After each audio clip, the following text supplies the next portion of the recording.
Lakini wewe una haraka kula matunda, utasema shamba ni lako. Shani. Sio kila namwagilia mmea maji maana siku atakula matunda peke yake. Na mimi ni wengi ambao tofaidika na matunda.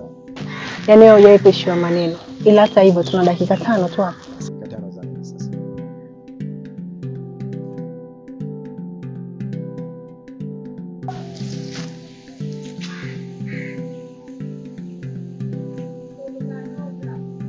Hongera yenu.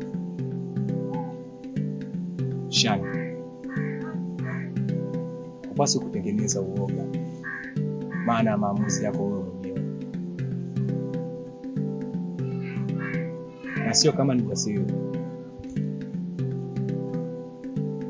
Na wala sio kama sina maumivu wa moyo.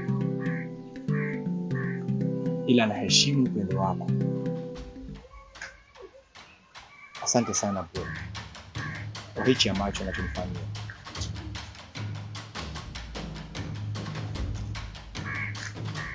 Mume wangu,